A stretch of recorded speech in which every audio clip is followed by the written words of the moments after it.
청초스모레에서 이종수 정확한 명칭은 청초스모레 강남역점입니다. 어제 예약을 위해 전화했더니 룸이 다 찼기에 홀에 앉으셔야 한다는 얘기였다. 와인을 마실 수 있도록 준비를 당부하고 양해를 구했다. 3호선 전철역 압구정역 3번 출구에서 380m 거리에 있었다. 지난주 불금일이었다. 한 달 전부터 회합을 하고자 했으나 K 사장님의 베트남 출장으로 인해 겨우 날을 잡은 것이 하필 그날이었다. 와인 2병과 덕향책 3권을 들고 집에서 나왔다. 미사강변 한강로에서 광역버스를 타고 잠시역으로 갔다. 광역버스는 말하자면 하남시와 연결되는 직행버스였다. 일단 예전 같으면 시외버스와 같은 개념으로 생각하면 좋을 것이다. 30분쯤 소요되었다. 광역버스 정류소에서 내려 여선 잠시역으로 이동했다. 그리고 교대역에서 지하철 3호선으로 환승했다. 그리고 압구정역에서 내려 약속 장소인 청초스모레로 갔다.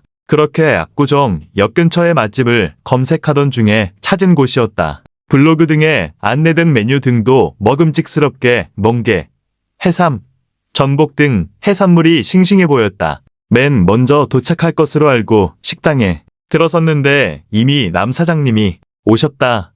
자리에 착석했는데 그나마 홀에서는 그중 좋은 곳으로 여겨지는 창가여서 나쁘지는 않았다. 잠깐 화장실에서 손을 씻고 자리로 들어왔다. 잠시 후 K 사장님이 오셨고 마지막에 P 선배님이 왔다. P 선배님은 서울시 50플러스 재단에서 운영하는 일자리 사업에 참여해서 도서관 사서로서 활약을 펼치고 있었다. 청계산 입구역 근처에 조그만 도서관이라고 했다. 일주일에 3일 정도 근무를 하는 수준이고 월 57시간 근무하는 형식이었다. K 사장님은 이번 베트남 출장에서 오토바이를 배워 운전했었는데 혼자 스스로 미끄러지는 사고를 당해 쇄골을 다친 상황이었다. 특별히 약을 먹거나 조리를 해야 하는 상황은 아닌 듯 했고 양쪽 어깨를 펴서 쇄골이 자연스럽게 붙도록 하는 것이 최선이라고 했다. 안주를 시키고 와인을 개봉했다. 몬테스 알파였는데 콜크마개를 따고 보니 아쉽게도 레드와인이었다.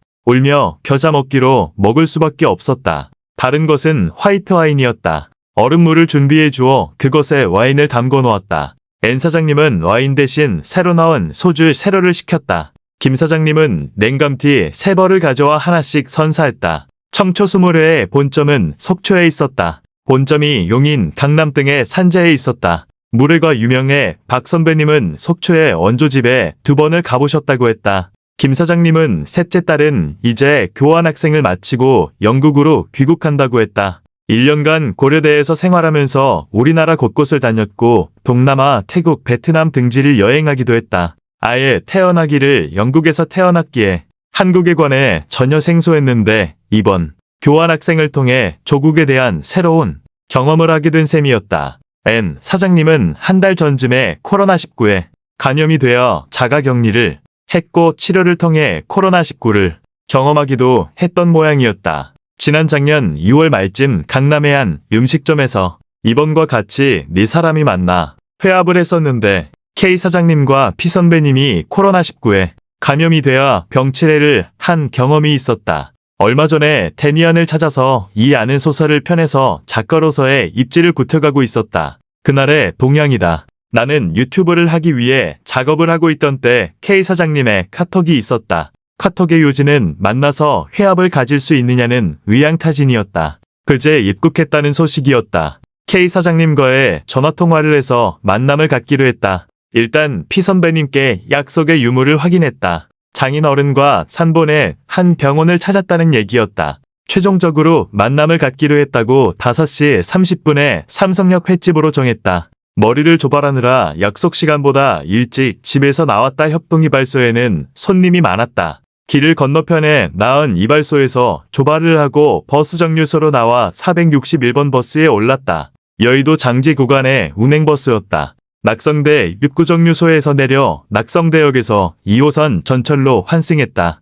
약속 시간보다 10분쯤 일찍 당도했다. 조금 후에 피상무님과 옌 사장님이 도착했고 갖고 간 와인으로 입가심을 했다. 최종적으로 K 사장님이 합류했다. 안주도 금방 나왔다. 심각한 코로나19 상황에 대한 언급도 있었다. 피상무님은 아들의 결혼을 위한 상견례 소식도 전했다. 아들의 어린 시절 사진집도 가지고 가 웃음꽃을 피웠다고 했다. N 사장님은 방역장비 지원금으로 300만 원을 지원받았다고 자랑을 하기도 했다. K 사장님은 임시로 서초동 호텔에서 묵고 있는 상황이었다. 8월 초쯤에 설릉역 쪽으로 옮겨갈 계획이라고 했다. 끝날 때쯤 간주의 절반을 계산했다. 결국 마지막 계산은 P 선배님이 했다. 아쉬움이 남는 대목이었다. 귀국 후 격리 부분은 면제를 받았다고 했다. 거의 3달 만에 귀국이었다. N 사장님은 젊은 시절 6년 9개월 전 뉴욕에서 근무를 했다고 소회를 밝혔다.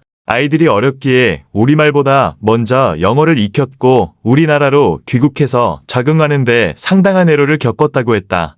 회합을 마치고 삼성역에서 지하철을 타고 각자 집으로 귀가했다. 참석자 모두 흡족해하는 분위기여서 만족스러웠다. 그런데 문제는 이 회합 이후 차례로 K 사장님과 P 선배님이 코로나19에 감염됐다는 소식이었다. 안타까운 일이 아닐 수 없었다. 압구정동에는 호프집을 찾기가 쉽지 않다고 공언을 했는데 와인나라를 찾아 진귀한 구경을 했다. 고가의 명품 양주들이 진열되어진 술집이었다. 입가심용으로 양주를 몇 가지 맛보고 그곳을 나왔다. 간단히 2차를 한 셈이 된 것이었다. 오늘 회동에는 내가 텃밭에서 갖고 간 직접 키운 상추 등을 선보인 것이었다. 모두 다 쌉싸름 맛에 탄성을 쏟아냈다. 식사를 할 때 조금씩 맛을 보았다. 아무튼 오랜만에 회동을 한 셈이고 모두들 건재함을 확인할 수 있는 기회가 되기도 했다. 좋은 소식 한 가지는 P 선배님의 골칫거리였던 상가 임대가 성사되어 내일 계약한다는 부분이었다. 모든 분들이 무더운 여름철에 건강히 잘 보내시길 기원해본다.